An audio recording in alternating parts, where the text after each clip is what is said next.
दोस्तों दिन था 16 अक्टूबर 1888 का। ईस्ट इंग्लैंड की डिस्ट्रिक्ट व्हाइट चैपल में रहने वाले व्हाइट चैपल विजिलेंस कमेटी के चेयरमैन जॉर्ज लक्स को शाम के समय एक लेटर मिलता है। पर रोज की तरह घर पर आने वाला ये कोई आम लेटर बिल्कुल नहीं है। प्रॉपर एक बॉक्स में सुंदर सी पैकिंग के साथ ये जॉर्ज को मिलता है, जिसे खोलने पर उन्हें अंदर से मिलता है खून के धब्बों में सना एक लेटर। साथ ही मिलती है एक इंसान की आधी कटी हुई किडनी का टुकड़ा, जिसे देखकर जॉर्ज के पैरों तले जमीन खिसक जाती है। वो किडनी को साइड में रखते हैं और लेटर पढ़ना शुरू करते हैं, जिसमें लिखा था, फ्रॉम हेल मिस्टर लस्क, जो किडनी का आधा टुकड़ा मैंने आपको भेजा है उसे मैंने एक महिला से निकाला है। दूसरे टुकड़े को मैंने भून कर खाया, वह बहुत स्वादिष्ट था। यदि आप थोड़ी देर और इंतजार करेंगे तो मैं आपको वो खूनी चाकू भी भेज सकता हूँ जिससे इसे बाहर निकाला था। और नीचे लिखा है, जब भी संभव हो मुझे पकड़ लो मिस्टर लस्क। ये लेटर आखिर कहाँ से आया था, किसने भेजा था, इसका कोई नामो निशान नहीं था। जॉर्ज इस बॉक्स को लेते हैं और सीधा पुलिस स्टेशन की तरफ भागना शुरू कर देते हैं, जहाँ से कुछ और ज़्यादा दिल दहला देने वाले किस्से सामने आना शुरू हो जाते हैं। पुलिस इस लेटर और किडनी को ठीक 19 दिन पहले 30 सितंबर को व्हाइट चैपल में हुए कैथरीन एडॉस के मर्डर के साथ जोड़ देती है, जिसके पोस्टमार्टम रिपोर्ट में पता चला था कि कत्ल के समय उस महिला की एक किडनी को निकाल लिया गया था। इसमें कोई शक नहीं था कि ये किडनी कैथरीन एडॉस की ही थी। पर दोस्तों मैं आपको बताना चाहूँगा कि उस समय व्हाइट चैपल में इस तरह के खौफनाक लेटर किसी के पास आना कोई नया नहीं था। कुछ दिन पहले ठीक इसी तरह के 2 और लेटर्स व्हाइट चैपल की दी सेंट्रल न्यूज़ एजेंसीज के पास भी जाते हैं, पर उन 2 लेटर्स में कुछ बहुत खास मौजूद है। इसमें पहला है डियर बॉस लेटर, जिसे 27 सितंबर को रिसीव किया गया था, और दूसरा है सॉसी जैक पोस्ट कार्ड, जिसे 1 अक्टूबर को रिसीव किया गया था। इन दोनों लेटर्स में लंदन के इस गुमनाम अपराधी ने अपने विक्टिम्स के बारे में सब कुछ डिटेल में बता रखा है कि कैसे वो उन्हें मारेगा, किस तरह तड़पाएगा, और पुलिस फिर भी उसे पकड़ नहीं सकती है। डियर बॉस लेटर में लिखा था कि वो एक लेडी का कान काटेगा और उसे पुलिस को भेजेगा। एंड अनफॉर्चुनेटली कैथरीन एडॉस ही वो महिला थी जिनकी किडनी के साथ साथ एक कान भी गायब था। पर दोस्तों आपको याद है मैंने कहा था इन लेटर्स में एक बहुत खास चीज़ मौजूद है, वो है इस सीरियल किलर का नाम। जी हाँ दोस्तों, दोनों लेटर्स के एंड में लिखा था, your truly Jack the Ripper. आखिर कौन है ये जैक द रिपर, जिसने व्हाइट चैपल की गलियों को खून से भर दिया था? 100 साल से भी ज़्यादा चली इस इन्वेस्टिगेशन को ऑफिशियली 1992 में जाकर बंद किया जाता है, पर सवाल आज भी वही है कि आखिर क्या हुआ जैक के साथ, क्या ये कभी पकड़ा भी गया नहीं? चलिए जानते हैं आज की इस video story of the monster of London में।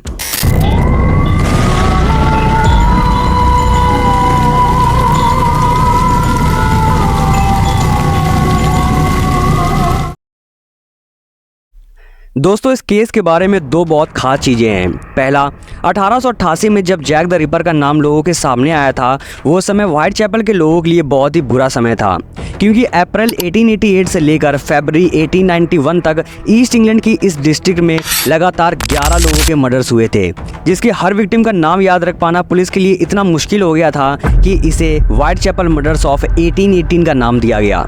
मानो जैसे यहाँ किसी इंसान का खून हो जाना एक बहुत ही आम बात हो चुकी थी। और दूसरा कि जितने भी 11 लोगों को मारा गया था वो सभी औरतें थी। इस हिट लिस्ट में एक भी मेल का नाम शामिल नहीं था। पर जिन विक्टिम्स की मौत ने सबके दिल दहला दिए, इन 11 में से वो थी ये 5 औरतें, दी कॉलोनियल 5। ये 5 औरतें ईस्ट इंग्लैंड में प्रोस्टिट्यूट का काम करती थीं, जिनकी पोस्टमार्टम रिपोर्ट में पता चला था कि इनकी बॉडी में काफ़ी अलग और एक जैसे मारे जाने के घाव मौजूद थे। कईयों को मारने से पहले काफ़ी ज़्यादा म्यूटिलेट किया गया था और कुछ की बॉडी के इंटरनल ऑर्गन्स गायब थे, जिसमें से केवल एक की किडनी पुलिस को मिली थी, जिसके बारे में हमने वीडियो के स्टार्टिंग में बात की थी। इस हिटलिस्ट की पहली विक्टिम थी मेरी एन निकोल, जिनकी बॉडी 31 अगस्त 1888 को रात के 3:40 पर वहां के 2 गाड़ी चलाने वाले आदमी चार्ल्स क्रॉस और रॉबर्ट पॉल को एक घोड़े के अस्तबल के सामने रोड पर पड़ी मिलती है। उन्हें लगता है कि शायद कोई नशे की हालत में पड़ा है। सुबह के 3 बजे का समय था, अंधेरे की वजह से साफ कुछ दिखाई नहीं दे रहा था। वो उसके पास जाकर जब उसे उठाने की कोशिश करते हैं तो उन्हें फील होता है कि इसका पूरा शरीर ठंडा पड़ चुका था। वो जल्द से जल्द वहाँ के पहले पुलिस कांस्टेबल से मिलते हैं और उन्हें इस पूरे मामले के बारे में अलर्ट देते हैं। ये कांस्टेबल हैं पीसी जॉन नील, पहले ऑफिसर जो इस क्राइम सीन पर पहुंचे थे। जैसे ही उनकी लालटेन की रोशनी मैरी की बॉडी पर पड़ती है, सबको पता चलता है कि वो मर चुकी है। दो जगह गले पर बहुत गहरे घाव थे। गले के नीचे कई बार चाकू से बहुत गहरे वार किए गए थे, जिसकी वजह से हर तरफ खून ही खून बिखरा पड़ा था। जब डॉक्टर क्राइम सीन पर पहुंचते हैं और मैरी की बॉडी को एग्जामिन करते हैं तो पता चलता है कि इसका मर्डर बॉडी मिलने से केवल 30 मिनट पहले ही किया गया था। जिस डॉक्टर ने मैरी की बॉडी का पोस्टमार्टम किया था, उनका कहना था, मैंने कई भयानक मामले देखे हैं लेकिन इतना क्रूर मामला कभी नहीं देखा। इस पूरे क्राइम सीन पर पुलिस को किलर से रिलेटेड एक भी सबूत नहीं मिलता है, पर डॉक्टर से एक बहुत खास चीज पता चलती है कि जिसने भी खून किया था उसे थोड़ी बहुत ह्यूमन एनाटॉमी के बारे में जरूर पता था, क्योंकि जिस तरह से मैरी के गले और नसों को स्मूथली काटा गया था वो कोई ऐसा इंसान ही कर सकता था जिसने कभी कोई सर्जरी की हो। इस केस को कुछ समय भी नहीं बीता था कि इस लिस्ट की दूसरी विक्टिम एनी चैपमैन की लाश 8 सितंबर को सुबह के 5:30 बजे 29 हनबरी स्ट्रीट के बैकयार्ड में जॉन डेविस नाम के एक बंदे को मिलती है। इस बॉडी की हालत मैरी एंड निकोल से भी कहीं ज्यादा बदतर है। गले को बिल्कुल उसी तरह काटा गया है जिस तरह मैरी का गला काटा गया था। पेट से आंतों को बाहर निकालकर राइट साइड के शोल्डर की तरफ रख दिया गया था। इसे देखकर लग रहा था जैसे किसी जानवर ने हमला किया हो। जब एनी चैपमैन की बॉडी की ऑटोप्सी की गई तो पता चला कि उसकी बॉडी से किलर ने यूट्रस और वजाइना का पार्ट निकाल लिया था। जिस डॉक्टर ने एनी की ऑटोप्सी की थी वो इतना ज़्यादा डिस्टर्ब हो गया था कि उसने बॉडी की एब्डोमिनल म्यूटिलेशन की डिटेल में जाने तक से मना कर दिया था। पर यहाँ हैरान करने वाली बात यह है कि ना ही पुलिस को किलर के खिलाफ कोई सबूत मिल रहा था और ना ही मर्डर का ये सिलसिला रुक रहा था। 30 सितंबर जैक द रिपर ने इस लिस्ट की तीसरी विक्टिम एलिजाबेथ स्ट्राइड की भी जान ले ली थी, जिसकी बॉडी रात के 1 बजे डटफील्ड यार्ड में मिलती है। हर बार की तरह गला बुरी तरह से कटा हुआ था, पर एक चीज़ बहुत अजीब थी कि एलिजाबेथ स्ट्राइड के कमर के नीचे बाकी विक्टिम्स की तरह कोई भी कट या म्यूटिलेशंस के निशान मौजूद नहीं थे। इस पर कुछ एक्सपर्ट्स का कहना था कि शायद जैक को किसी ने एलिजाबेथ को मारते हुए देख लिया होगा, जिसकी वजह से वो वहाँ से भागने के चक्कर में अपना भयानक रिचुअल पूरा नहीं कर पाया।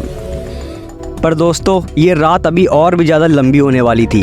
एलिजाबेथ स्ट्राइड को मारे हुए अभी 45 मिनट भी नहीं हुए थे कि जैक द रिपर ने उसी रात इस लिस्ट की चौथी विक्टिम कैथरीन एडॉक्स को भी मौत के घाट उतार दिया था, जिसकी लाश लंदन की सिटी मिस्ट्री स्क्वायर में मिलती है। हर विक्टिम की तरह एडॉक्स का गला भी बुरी तरह से कटा हुआ था। लोअर एब्डोमेन को फाड़कर पूरी तरह से खोल दिया गया था। पेट से एक किडनी के साथ ही गायब है यूट्रस का एक मेजर पोर्शन। यहाँ कैथरीन एडॉक्स की बॉडी की ये हालत देखकर साफ पता चल रहा था कि एलिजाबेथ स्ट्राइड को अपने मन मुताबिक ना मार पाने की वजह से जैक कितना गुस्से में था कि उसने कैथरीन को इतनी भयानक तरीके से मार डाला। एक ही रात में 2 खौफनाक मर्डर, जिसे बाद में डबल इवेंट का नाम दिया गया।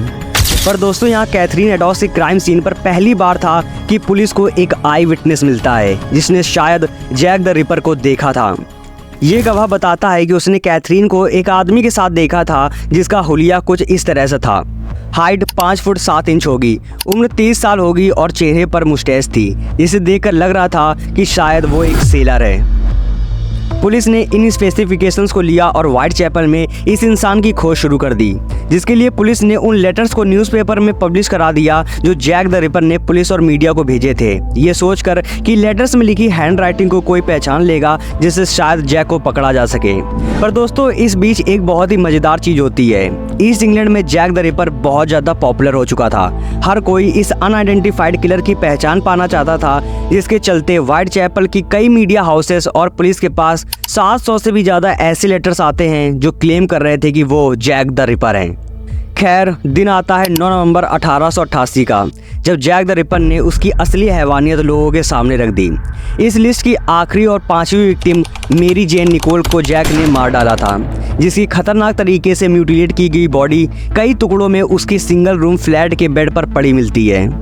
मैरी जिस फ्लैट में रहती थी उसने उसका किराया नहीं दिया था, जिस वजह से उस फ्लैट के ओनर का एक असिस्टेंट थॉमस वोयर नाम का आदमी मेरी से किराया लेने उसके रूम पर जाता है। काफ़ी देर डोर नॉक करने के बाद जब अंदर से कोई जवाब नहीं आता है तो वो बगल में लगी एक टूटी खिड़की से अंदर की ओर झांकता है और मेरी की बॉडी देखकर उसकी सांसें थम जाती हैं। मेरी की बॉडी को इतनी बुरी तरह से म्यूटिलेट किया गया था कि उसे पहचान पाना तक मुश्किल हो रहा था। उसके पेट को काट कर अंदर से पूरी तरह से खाली कर दिया गया था, जिसके ज़्यादातर इंटरनल ऑर्गन्स बगल में रखी एक टेबल पर मौजूद थे। साथ ही उसके हार्ट को भी निकाल लिया गया था, जो इस पूरे क्राइम सीन से मिसिंग था। पर दोस्तों, ये वो आखिरी दिन था जिसके बाद से व्हाइट चैपल में इस तरह के खौफनाक मर्डर्स बिल्कुल बंद हो जाते हैं, मानो जैसे ये किलर जैक द रिपर कहीं गायब हो गया हो। ईस्ट इंग्लैंड और व्हाइट चैपल की पुलिस साथ में मिलकर इस केस को सॉल्व करने की कोशिश शुरू करती हैं, पर जैक द रिपर का कोई नामो निशान नहीं मिलता है। अब लोगों में भी डर और गुस्सा बढ़ने लगता है कि आखिर पुलिस कर क्या रही है। द न्यूयॉर्क टाइम्स में छपता है, The four murders have been committed within a gunshot of each other, but the detectives have no clue. The London police and detective forces is probably the stupidest in the world. Police इस case को और deeply investigate करना शुरू करती है तो इसमें 100 से भी ज़्यादा ऐसे लोग थे जो इस केस में किसी न किसी तरह से सस्पेक्ट्स की लिस्ट में शामिल होते चले जा रहे थे, पर यह केस और भी ज़्यादा उलझता जा रहा था। कुछ थ्योरीज बनी जो कहती हैं कि जैक द रिपर एक डॉक्टर हो सकता है जो एक एजुकेटेड और अपर क्लास बैकग्राउंड से होगा, तो कुछ थ्योरीज कह रही थी कि वो एक नॉर्मल वर्कर है जो एक ट्रेडमैन का काम करता होगा। पर प्रॉब्लम ये थी कि ये सारी थ्योरीज कहीं ना कहीं जाकर फेल हो जाती थी। पर दोस्तों, इन सभी सस्पेक्ट्स में से 3 ऐसे भी लोग थे जिन्हें आज ये पुलिस मानती है कि इन्हीं में से कोई एक जैक द रिपर था, जिसमें से पहला सस्पेक्ट है चार्ल्स क्रॉस, वही इंसान जिसने इन्वेस्टिगेशन में बताया था कि वो पहला इंसान था जो सुबह अपने काम पर जा रहा था कि तभी उसने मैरी एन निकोल की बॉडी को रास्ते में पड़े देखा था, जिसे बाद में रॉबर्ट पॉल ने भी देखा था। जब पुलिस चार्ल्स के रिकॉर्ड चेक करती है तो एक बहुत ही शॉकिंग चीज़ सामने आती है। इससे पहले चार्ल्स पिकफोर्ड नाम की एक कंपनी में मीट डिलीवरी का काम करता था, जहां उसने अपनी आइडेंटिटी बदलकर चार्ल्स लेशमेर रखी हुई थी, जिससे पुलिस को शक होता है कि शायद चार्ल्स ने मेरी को मारा था। और जब रॉबर्ट पॉल वहां पहुंचा तो उसने ऐसे दिखाया कि जैसे वो भी अभी आया हो, पर बिना किसी सबूत के किसी को गिरफ्तार नहीं किया जा सकता था। पर दोस्तों, यहाँ एक और चीज़ थी जो साबित कर रही थी कि चार्ल्स क्रॉस ही जैक द रिपर है। ये चीज़ थी चार्ल्स के घर से लेकर उसके काम की जगह का रास्ता। जिस रूट से चार्ल्स अपने काम की जगह पर जाता था, द कॉलोनियल 5 के 3 विक्टिम्स की मौत उसी एरिया में हुई थी। केवल कैथरीन अडॉस और एलिजाबेथ स्टाइड के मर्डर्स की लोकेशन उस एरिया से थोड़ी दूर पे थी। पर दोस्तों, अभी एक और ट्विस्ट बाकी है। जिस जगह पर एलिजाबेथ स्टाइड की लाश मिली थी उससे थोड़ी दूर पर चार्ल्स क्रॉस की मां का घर भी था, और इंटरनल रिपोर्ट्स बताती हैं कि जिस दिन डबल इवेंट हुआ था उस रात चार्ल्स अपनी मां से मिलने देर रात घर गया था। पर पुलिस को कभी चार्ल्स के खिलाफ एक भी ऐसा एविडेंस नहीं मिलता है जो उनकी इस थ्योरी को सही साबित कर पाती। चार्ल्स हमेशा लंदन में ही रहता रहा और 1920 में उसकी डेथ हो जाती है। इस केस का दूसरा प्राइम सस्पेक्ट है जोसेफ बर्नेट, जो मैरी जेन केली का लवर था 1887 से, जिसके बाद से जोसेफ मेरी के साथ ही उसके फ्लैट में रहने लगा था। बर्नेट एक फिश पोर्टर का काम करता था जिसका लाइसेंस जुलाई 1888 को ले लिया जाता है और वो अपनी जॉब खो देता है, जिसकी वजह से अब दोनों पैसों के लिए काफ़ी स्ट्रगल कर रहे होते हैं कि तभी केली दोबारा से प्रोस्टिट्यूशन में जाने का फैसला लेती है। केली का मर्डर होने के बाद जब पुलिस जोसेफ से पूछताछ करती है तो पता चलता है कि मर्डर से कुछ दिन पहले ही दोनों का ब्रेकअप हुआ था और अब जोसेफ वहाँ नहीं रहता था, जिसका रीज़न था कि जोसेफ ने केली को प्रोस्टिट्यूशन का काम करने से मना करा था, पर वो नहीं मानी, जिससे पुलिस एक कहानी बनाती है कि हो सकता है जोसेफ ही रिपर हो, जो केवल प्रोस्टिट्यूट्स को एक के बाद एक मारता गया ताकि केली के अंदर डर पैदा हो और वो प्रोस्टिट्यूशन का काम छोड़ दे। पर यह सिर्फ एक थ्योरी थी जिससे रिलेटेड पुलिस के पास कोई भी एविडेंस मौजूद नहीं था। पुलिस ने जोसेफ से एक 4 घंटे लंबी इंक्वायरी भी की, पर कुछ भी नहीं मिला और जोसेफ को छोड़ दिया गया। एट द एज ऑफ 68 1962 में जोसेफ की मौत हो जाती है, पर इस वक्त तक वो ईस्ट इंग्लैंड में ही रहता रहा। अब बात करते हैं इस केस के तीसरे प्राइम विक्टिम एरन कॉस्मिंस्की की, जिसे हर किसी ने जैक द रिपर माना है, क्योंकि ये इकलौता सस्पेक्ट है जिसके खिलाफ पुलिस को पहली बार एक मजबूत एविडेंस मिला था। कॉस्मिंस्की एक मेंटली साइकोटिक पॉलिश ज्यूस था जिसे 1891 में कॉलोनी हैच लुनेटिक असाइलम में भेजा गया था, क्योंकि इसका मानसिक संतुलन थोड़ा ठीक नहीं था। ये पहली बार इंग्लैंड 1880s में आया था और 1888 यानी कि जैक द रिपर के टाइम तक व्हाइट चैपल में एज अ बार्बर काम करता रहा। कॉस्मिंस्की एक काफ़ी ज़्यादा मिसोजिनिस्टिक सोच वाला इंसान था जो औरतों को ज़्यादा खास कुछ पसंद नहीं करता था। उस टाइम एक हाईली रैंक ऑफिसर मेलविकी का कहना था कि उनके पास स्ट्रॉन्ग रीजंस हैं कि कॉस्मिंस्की ही रिपर है। वो कारण थे He had a great hatred of women with strong homicidal tendencies. कॉस्मिंस्की की रिपोर्ट से पता चला था कि उसने एक बार अपनी बहन को चाकू से डराने की कोशिश भी की थी। पर दोस्तों, फिर 2014 का समय आता है जब एक ऐसी न्यूज़ आती है जो प्रूव कर रही थी कि एरन कॉस्मिंस्की जैक द रिपर है। अब आप पूछोगे कि आखिर कैसे, तो चलिए थोड़ा पीछे चलते हैं। जिस रात कैथरीन एडॉस का मर्डर हुआ था उस रात एक ऑफिसर एमएस सिम्पसन को कैथरीन के क्राइम सीन से एक शॉल मिलता है, जिसमें से 2014 में साइंटिस्ट एक डीएनए सैंपल एक्सट्रैक्ट करते हैं जो कॉस्मिंस्की से मैच कर जाता है, जिसके बाद सबको लगता है कि मिस्ट्री सॉल्व हो गई है और कॉस्मिंस्की ही रिपर है। पर ऐसा नहीं था। यहाँ दो बहुत बड़े लूप होल्स मौजूद थे। पहला, रिकॉर्ड्स में कहीं भी मौजूद नहीं था कि पुलिस को कभी भी कैथरीन के क्राइम सीन से कोई शॉल मिला था, और दूसरा कि साइंटिस्ट को जो डीएनए मिला था वो माइटोकॉन्ड्रिया से निकाला गया था।